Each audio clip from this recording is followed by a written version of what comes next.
Good morning students, जय Shri Swaminarayan. Students, हम chapter 10 कर रहे हैं परसेंटेज। उसमें हम कर रहे थे एक्सरसाइज 10th बी, जिसमें हम परसेंटेज के रिलेटेड जो वर्ड प्रॉब्लम है उसको सोल्व कर रहे थे। तो उसमें हमने क्वेश्चन नंबर 17 तक लास्ट वीडियो में किया था। तो आज अब हम करेंगे क्वेश्चन नंबर 18 से, जो परसेंटेज के रिलेटेड वर्ड प्रॉब्लम है उसको सोल्व करेंगे। तो now question number 18, exercise 10th B. Question number 18 में हमें कहा गया है कि after spending 80% of his income and giving 10 of the remainder in a charity, a man has ₹46,260 left with him. Find his income. हमें यहाँ पर ये बोला गया है कि एक आदमी है, उसके पास जो उसकी इनकम है उसका 80% है वो खर्च कर देता है। उसके बाद जो उसके पास रिमेनिंग अमाउंट रहती है, सपोज 100 उसकी अगर रुपीज अमाउंट है तो उसमें से 80% उसने खर्च कर दिया, मतलब कि 80 रुपीज है उसने खर्च कर दी। उसमें अब उसके पास बचे 100 में से 20 रुपीज। तो वो 20 रुपीज के 10%, जो 20 रुपीज बचे, यहाँ पर लिखा है कि रिमाइंडर जो पैसे बचते हैं 80% खर्च करने के बाद, तो जो 20% बचे उसके 10% है वो चैरिटी करता है। तो 20 रुपीज के 10% होगा 2 रुपीज। उसने उतनी चैरिटी की, मतलब कि दान दिया। फिर भी उस आदमी के पास दान करने के बाद, खर्च करने के बाद ₹46,260 है, उतने बचते हैं। तो आप 20 में से 2% माइनस कर दोगे, 2 माइनस कर दोगे 10% जो उसके होते हैं वो, तो आपके पास हो गए 18 रुपीज। तो 100 अगर उसकी इनकम है तो उसके पास 18 रुपीज रिमेनिंग बच रहे। तो उसकी कितनी इनकम होगी कि उसके पास 46,260 रुपीज है वो उसके पास रहे। तो फाइंड हिज इनकम। हमें यहाँ उस आदमी की टोटल जो इनकम है वो फाइंड करनी है। तो क्वेश्चन आपको लिख लेना है, मैं आपको उसका आंसर करवाऊंगी। अब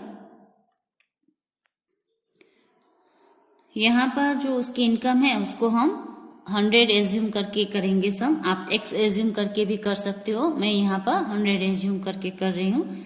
जिस तरह से आपको करना है वो उस तरह से आप कर सकते हो। If the total income of the man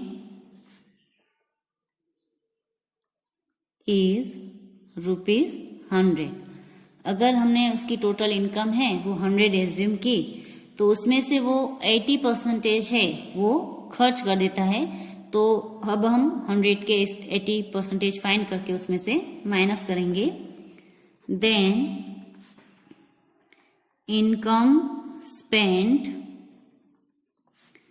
is equal to 80% of ₹100। तो 80 इंटू 100 अपॉन में अगर हम 100 करेंगे तो आएगा हमारा 80 रुपीज, जो वो खर्च कर देता है। तो ये जो रुपीज है वो हम 100 में से माइनस करेंगे। सो अब हम लिखेंगे amount left after all the expenses is equal to 100 minus 80 is equal to हमारे पास रहेगा 20 रुपीज। जब उसने सब खर्च कर दिया तब उसके पास रिमेनिंग रहे 20 रुपीज। अब ये 20 रुपीज उसके पास रिमेनिंग है, उसमें से 10% है, इसका 10% वो चैरिटी करता है। तो amount given to the charity is equal to 10% of ₹20। 10% है 20 रुपीज के, उतना वो चैरिटी करता है। सो 10 इंटू 20 अपॉन में आएगा 100, 0 0 0 0 कट 2 रुपीज, मतलब कि वो 2 रुपीज है वो चैरिटी करता है। तो वो हम इसमें से माइनस करेंगे। So amount left after charity is equal to 20 rupees में से हम माइनस करेंगे 2 रुपीज, तो हमारे पास रहेंगे 18 रुपीज। अगर उसकी इनकम 100 रुपीज थी तो उसके पास अभी रहे लेफ्ट रहे 18 रुपीज। तो अगर उसकी इनकम अब कितनी है वो हमें फाइंड करनी है। सपोज x रुपीज है तो उसकी जो लेफ्ट अमाउंट है वो है 46,260। सो हम क्रॉस मल्टीप्लिकेशन करके इसको फाइंड कर सकते। तो यहाँ पर हम लिखेंगे टोटल अमाउंट, यहाँ पर लिखेंगे लेफ्ट अमाउंट। अगर टोटल 100 थी तो हमारे पास बचे 18 रुपीज, तो उसके पास बच रहे हैं 46,260। तो उसकी टोटल इनकम है वो कितनी होगी, जो हम एक्स एज्यूम करके कर सकते हैं अभी, जो हमें फाइंड करनी है वो। तो अब यहाँ पर हम क्रॉस मल्टीप्लिकेशन करेंगे, तो यहाँ पर हम करेंगे x is equal to 100 into 46,260 upon में करेंगे 18। अगर आप इसको 18 से डिवाइड करोगे तो यहाँ पर आपका आएगा 2, 5, 7 एंड 0। ये हो जाएगा आपका 18 से डिवाइड। 18 टू जा होता है आपका 36। इस तरह से आप डिवाइड करते जाओगे तो ये आपका आंसर आएगा। तो x मतलब कि जो आपकी टोटल अमाउंट है वो आपको मिलेगी 100 इंटू 2,570, सो 2,57,000। तो इस तरह से उसकी जो टोटल इनकम है वो होगी 2,57,000। तो अब हम यहाँ पर 10 करके लिखेंगे 10 the total income of man is ₹2,57,000। तो ये हो गया हमारा क्वेश्चन नंबर 18 का answer. Question number 19, a number is increased by 20% and the increased number is decreased by 20%. Find the net increase or decrease %. यहाँ पर हमें कहा गया है कि एक नंबर है जिसको हम 20% है वो इंक्रीज करते हैं, देन उसके बाद जो इंक्रीज किया हुआ नंबर है 20% उसको हम डिक्रीज करते हैं 20%। सो वो जो नेट अमाउंट है उससे कितना परसेंटेज इंक्रीज या डिक्रीज हुआ होगा, वो नंबर है वो नेट अमाउंट से कितना इंक्रीज या डिक्रीज हुआ है वो हमें परसेंटेज में फाइंड करना है। इसमें जो नंबर है उसको अगर हम 100 एज्यूम करेंगे तो उसके बाद हम 100 एज्यूम करके फाइंड करेंगे कि जो नंबर इंक्रीज हो रहा है वो कौन सा होगा। देन उसके बाद उसी नंबर को हम परसेंटेज में डिक्रीज करके फाइंड करेंगे। If the number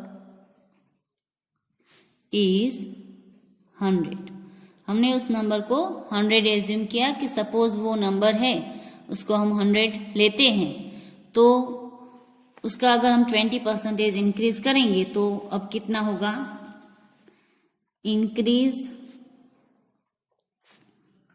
in the number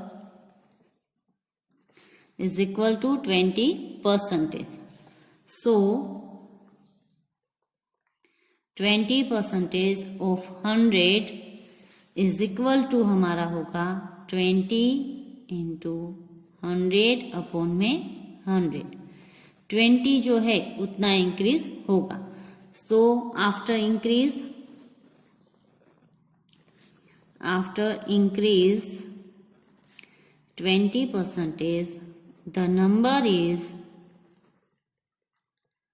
तो हमारा नंबर होगा 100 प्लस 20 इज इक्वल टू 120। हमने अगर उसमें 20% इंक्रीज किया तो उसके बाद हमारे पास जो आंसर होगा वो होगा 120। अब हमें डिक्रीज करना है इसका 20%, जो हमने इंक्रीज किया उसका हमें 20% है वो डिक्रीज करना है। So now decrease the number 120 is 20%. ये हमें 20% तक डिक्रीज करना है, तो 20 इंटू 100 हम करेंगे, 120 करेंगे, 120 हम डिक्रीज करना है, अपोन में आएगा 100. तो ये नंबर है वो 24 से डिक्रीज होगा. So after decrease 20%, the number is new number we get. जो हमारे पास था 120, उसमें से हमने 24 माइनस कर दिया तो हमें मिलेगा 96. जब हमने उसको डिक्रीज किया तो अब हमें मिला 96. अब ये हमें डिक्रीज करने के बाद मिला, हमने ओरिजिनल नंबर जो है पहले वो लिया था 100. तो दोनों के बीच का जो डिस्टेंस है, दोनों के बीच का जो डिफरेंस है वो कितना होगा, तो दोनों के बीच का हमने नंबर लिया था 100 और यहाँ पर है 96, हमें आंसर मिला. तो दोनों के बीच का जो डिफरेंट है वो हमें मिला 4. तो यहाँ पर हम लिखेंगे नेट डिक्रीज. जो नंबर था हमारा वो था 100, उसमें से हमने 96 माइनस किया तो हमें मिला 4. तो हमें अब ये परसेंटेज में फाइंड करना. अभी तो हमें ये मिला, वो नंबर है, वो नंबर में मिला कि 4 नंबर है, वहां तक ये डिक्रीज हुआ है. तो अब इसको हमें परसेंटेज में फाइंड करना है. Now in percentage decrease in percentage. तो जो परसेंटेज नंबर है उसको हम लिखेंगे यहाँ पर न्यूमेरेटर में. जो टोटल नंबर था 100 वो हम लिखेंगे. अपोन में परसेंटेज फाइंड करना है तो हम यहाँ पर लिखेंगे 100. तो हम परसेंटेज में मिलेगा 100 कट. तो यहाँ पर जो नंबर है वो 4% तक डिक्रीज हुआ है. तो इसका आंसर हम लिखेंगे thus the net decrease is 4%. जो नेट डिक्रीज हुआ है वो हमारा 4% तक डिक्रीज हुआ है. तो ये हो गया हमारा क्वेश्चन नंबर 19 का आंसर. क्वेश्चन नंबर 20 है वो आपको कट करना है. उसके बाद क्वेश्चन नंबर 25 है वो भी आप कट करोगे. देन लास्ट में जो क्वेश्चन नंबर 27 है वो भी आपको कट करना है. ये 3 क्वेश्चन हम नहीं कर रहे हैं. उससे पहले मैंने क्वेश्चन नंबर 15 है वो भी आपको कट करवाया है. तो इतने क्वेश्चन हम नहीं करेंगे. तो अब हम करेंगे क्वेश्चन नंबर 21. क्वेश्चन नंबर 21 हमारा है a property dealer charges commission at the rate of 2% on the first 2 lakh, 1% on the next rupees 2 lakh and 0.5% on the remaining price. Find his commission on the property that has been sold for rupees 5,40,000.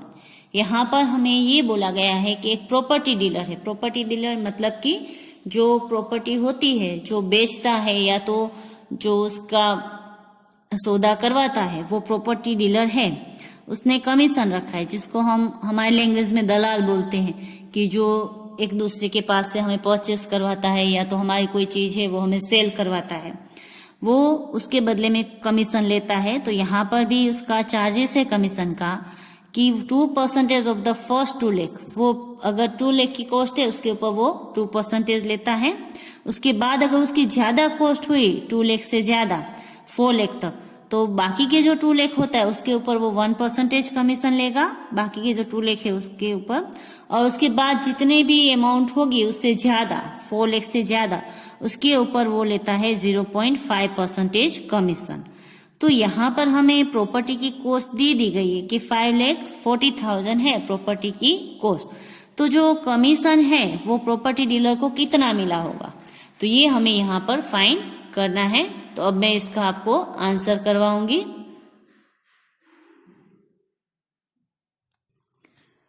यहाँ पर जो question है वो आपको लिख लेना है। Now answer 21, total cost of the property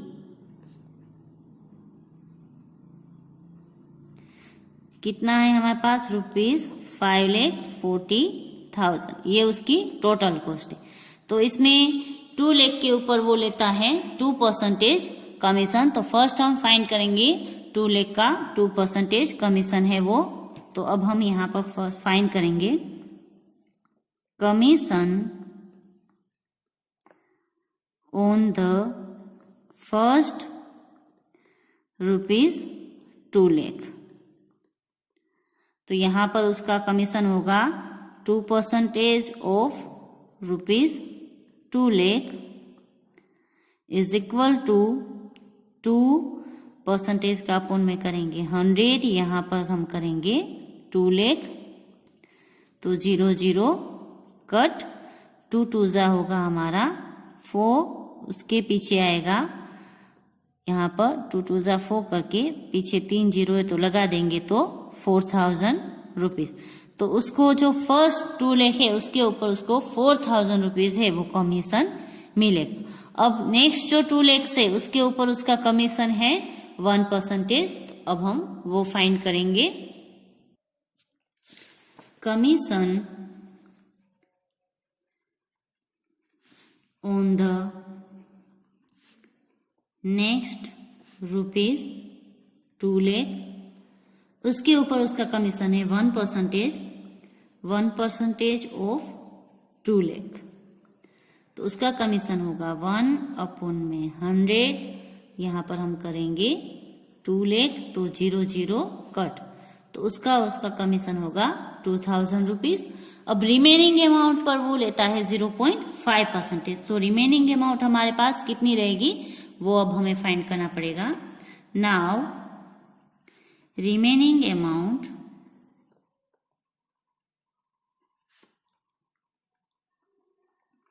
is, total हमारे पास रुपीज है 5,40,000।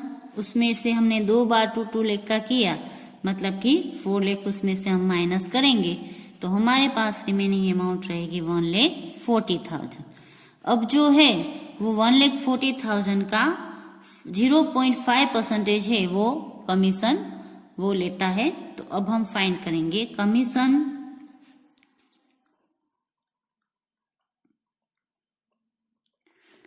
ऑन द रिमेनिंग अमाउंट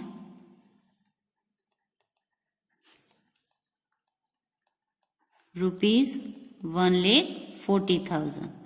उसके ऊपर जो है वो कमीशन उसका है 0.5%। तो 0.5% ऑफ 1,40,000। सो यहाँ पर हम करेंगे 0.5 है तो 0.5/100, 1,40,000, 0 0 कट। इसको अगर हम मल्टीपल करेंगे तो हमारा जो आंसर आएगा वो आएगा, यहाँ पर मल्टीपल करेंगे तो 1,400 इंटू 5 करेंगे तो फिर यहाँ पर 1 डिजिट के बाद पॉइंट है तो यहाँ पर भी हम डेसिमल लगा देंगे। तो हमारा जो आंसर आएगा वो आएगा 700 रुपीज। यहाँ पर एक डेसिमल आ जाएगा इसलिए। तो अब उसका टोटल कमीशन कितना हुआ, तो फर्स्ट 2 लाख पर उसको मिले 4,000, उसके बाद मिले 2,000, उसके बाद मिले 700। तो यहाँ पर उसका टोटल कमीशन अब हमें फाइंड करना है। सो अब यहाँ पर लिखेंगे total commission on the property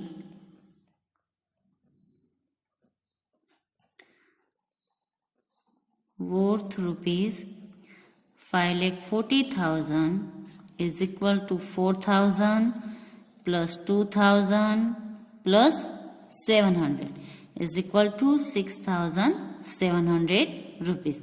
मतलब कि जो प्रॉपर्टी डीलर है उसको टोटल कमीशन मिलेगा 6,700 रुपीज। Thus the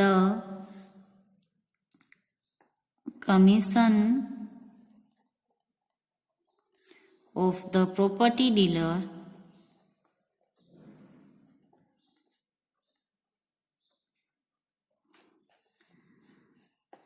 gate ₹6,700। उसको टोटल जो कमीशन है वो ₹6,700 मिलेगा। अब हम करेंगे question number 22। Nikhil's income is 20% less than of Akhil, how much percent is Akhil's income more than that of Nikhil. यहाँ पर हमें कहा गया है कि निखिल की जो इनकम है वो 20% कम है अखिल की इनकम से, तो अखिल की जो इनकम है वो निखिल से कितने परसेंटेज ज्यादा होगी। तो यहाँ पर हम इस सम को 100 एज्यूम करके करेंगे। तो अब हम इसका आंसर करेंगे। इफ अखिल्स इनकम इज ₹100, अगर हम अखिल की जो इनकम है उसको 100 एज्यूम करते हैं तो निखिल की इनकम है वो उससे 20% कम है। So Nikhil's income is 20% less than 100। So 20 into 100 upon में हम 100 करेंगे तो हमें मिलेगा 20 रुपीज। तो निखिल की इनकम है वो कितनी होगी, निखिल्स इनकम इज ₹80। अगर इसकी 100 रुपीज है अखिल की तो निखिल की होगी 80 रुपीज। तो अब हमें इसके साथ इसको अगर कंपेयर करना है, अखिल्स इनकम अगर 80 है तो ये 100 है, तो अगर इसकी 100 होगी तो इसकी कितनी होगी। अगर इस तरह से हमें उसको कंपेयर करना है तो हम क्रॉस मल्टीप्लिकेशन करके भी कर सकते हैं। तो यहाँ पर अब हम क्रॉस मल्टीप्लिकेशन करके करेंगे इसको फाइंड। तो यहाँ पर हम पहले लिखेंगे अखिल्स income when Nikhil's income is ₹100। अब हम क्रॉस मल्टीप्लिकेशन करके करेंगे। यहाँ पर अगर अखिल की 100 है तो निखिल की हमने फाइंड की कि 80 रुपीज है। अगर निखिल की 100 होती तो अखिल की कितनी होगी, ये अब हम क्रॉस मल्टीप्लिकेशन करेंगे। यहाँ पर अगर आप x चाहो तो x भी कर सकते हो। x is equal to 100 into 100 upon में हम करेंगे 80। 0 0 अब हम कट करेंगे। यहाँ पर होगा 4, यहाँ पर 5, यहाँ पर 25। तो यहाँ पर जो है वो हमें उसकी इनकम मिलेगी 125। तो अगर इसकी 100 होगी तो इसकी कितनी होगी 125। तो उसमें कितना इंक्रीज हुआ, यहाँ पर 100 है तो अगर इसका 125 होता है तो 25% इसका इंक्रीज होगा। सो अब हम यहाँ पर लिखेंगे if Nikhil's income is ₹100 then Akhil's income is ₹125. Thus, Akhil's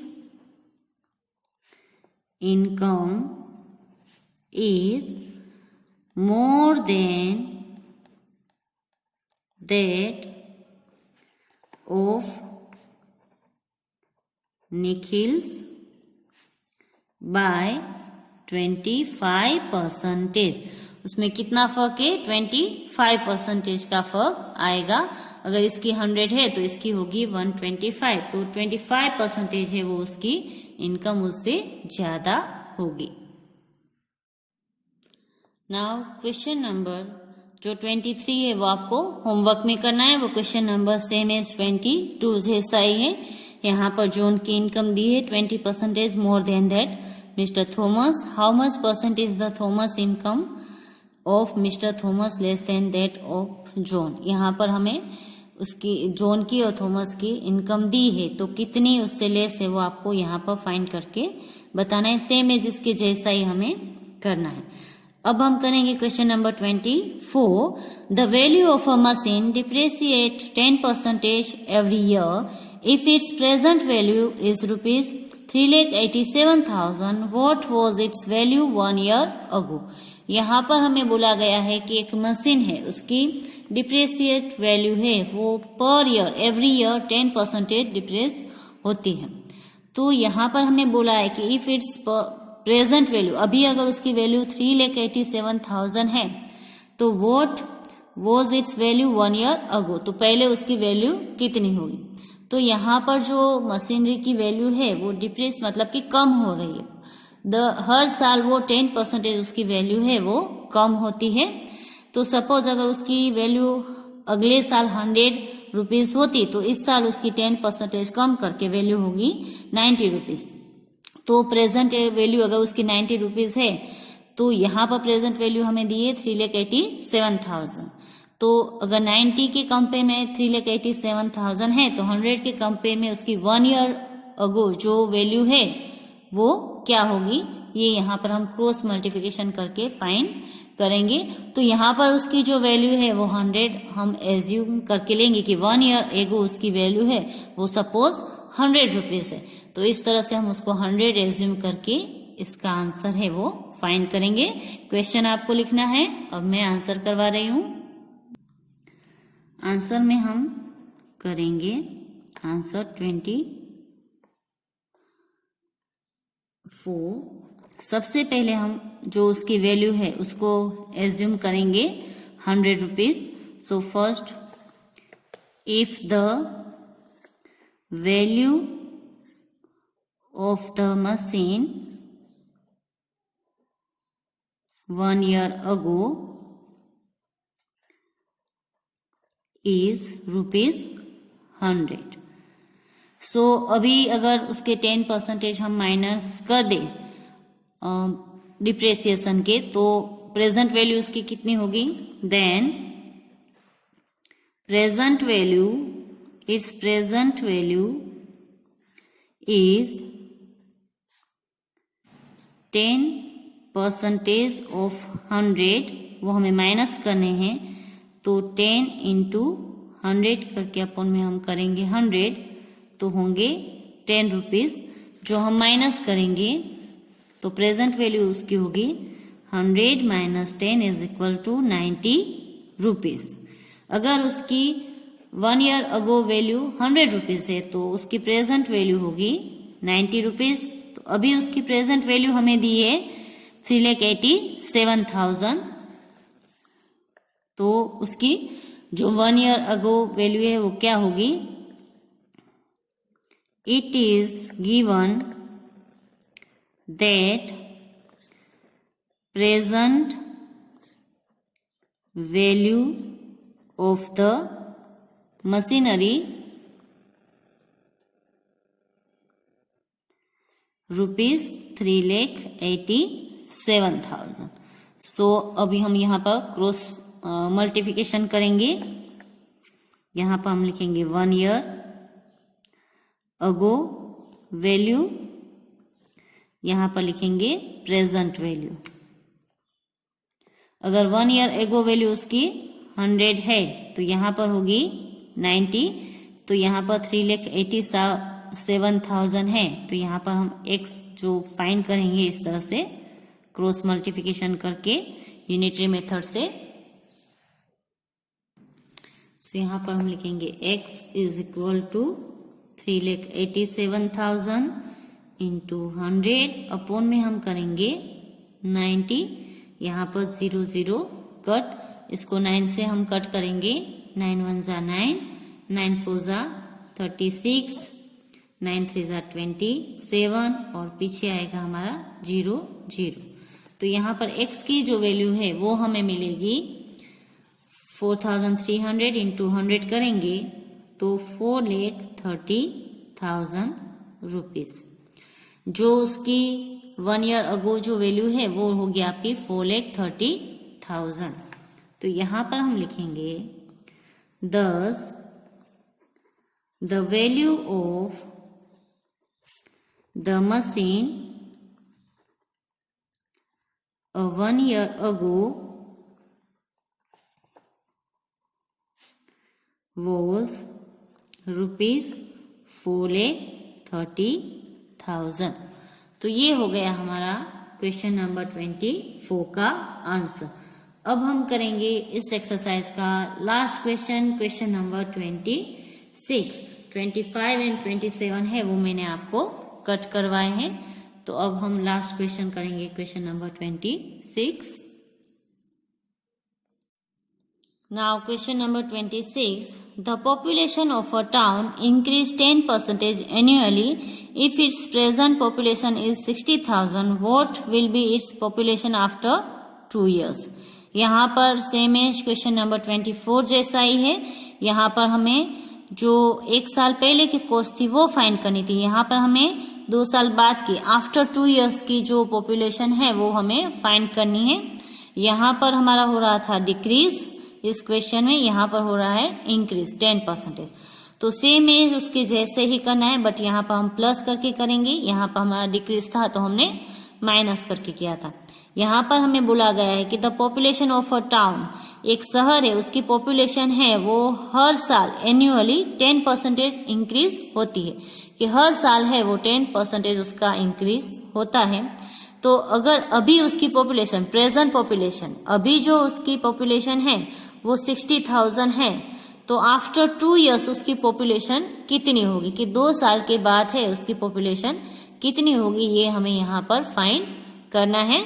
तो अब हम आंसर करेंगे क्वेश्चन नंबर 26 का। Now answer 26। Present population of the town, अभी उसकी प्रेजेंट पॉपुलेशन है वो 60,000 है। तो आफ्टर 1 ईयर उसमें 10% इंक्रीज होगा। After 1 year population of the town is after 10% increase। सो यहाँ पर हम करेंगे 10% of 60,000। सो 10 अपॉन में 100 इंटू 60,000, 0 0 कट 0 0 कट, तो हमारे होगा 6,000 है, उतना इंक्रीज होगा। यहाँ पर इतने पीपल इंक्रीज होंगे तो उसकी पॉपुलर होगी आफ्टर 1 ईयर टाउन की पॉपुलेशन होगी। thus the population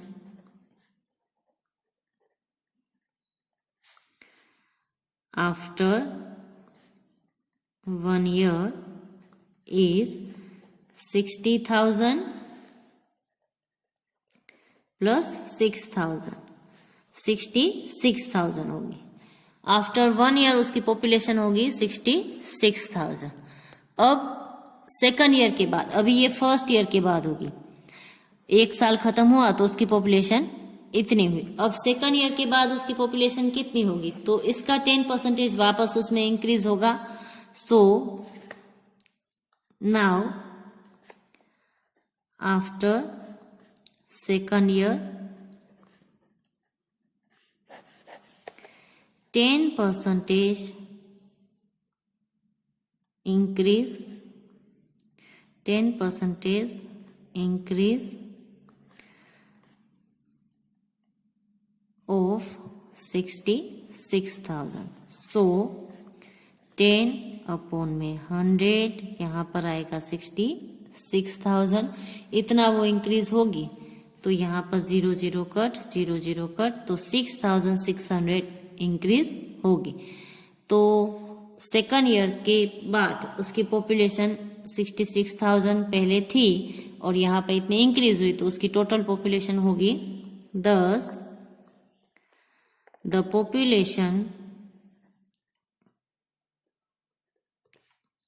after the second year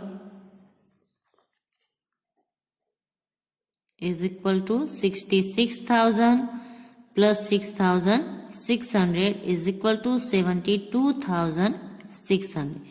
2 साल के बाद है उसकी पॉपुलेशन होगी 72,600, जबकि उसकी पहले जो प्रेजेंट पॉपुलेशन थी वो थी 60,000, मतलब कि 2 साल में उसमें टोटल 12,600 जो है उतने पीपल का इंक्रीज होगा. सो यहाँ पर हम लिख सकते हैं the population of the town hence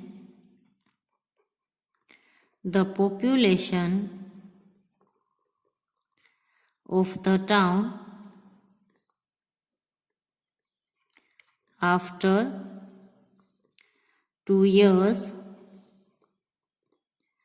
will be कितनी होगी? तो 72,600. तो ये हो गया हमारा क्वेश्चन नंबर 26 का आंसर. और क्वेश्चन नंबर 27 है वो मैंने आपको कट करवाया है. तो अब यहाँ पर हमारे एक्सरसाइज 10th B है वो हमारी कंप्लीट हुई. तो अब आप होमवर्क नोट कर लीजिए आज का आपका. तो आपका आज का होमवर्क है एक्सरसाइज 10th B में मैंने आपको एक क्वेश्चन दिया है, क्वेश्चन नंबर 23 वो, एंड एक्सरसाइज 10C जिसमें आपने क्वेश्चन नंबर 8 तक किया था MCQ. आज उसमें क्वेश्चन नंबर 9 से लेकर क्वेश्चन नंबर 22 तक के जो भी MCQ है वो सॉल्यूशन के साथ आपको होमवर्क में करने हैं. तो यहाँ पर हमारे जो चैप्टर 10 है वो आज कंप्लीट हो जाएगा. अगर आपको एक्सरसाइज 10C में MCQ में कुछ भी प्रॉब्लम है तो आप मुझे पर्सनली कॉल करके पूछ सकते हैं, कहीं पर भी अगर डाउट है तो. बट फर्स्ट आपको सोल्व करना है, खुद नहीं होता है तो फिर आप मुझे कॉल करके पूछ सकते हैं. बस आज के लिए अब हम इतना ही करेंगे. घर पर रहिए, स्वस्थ रहिए. Have a good day. आभार.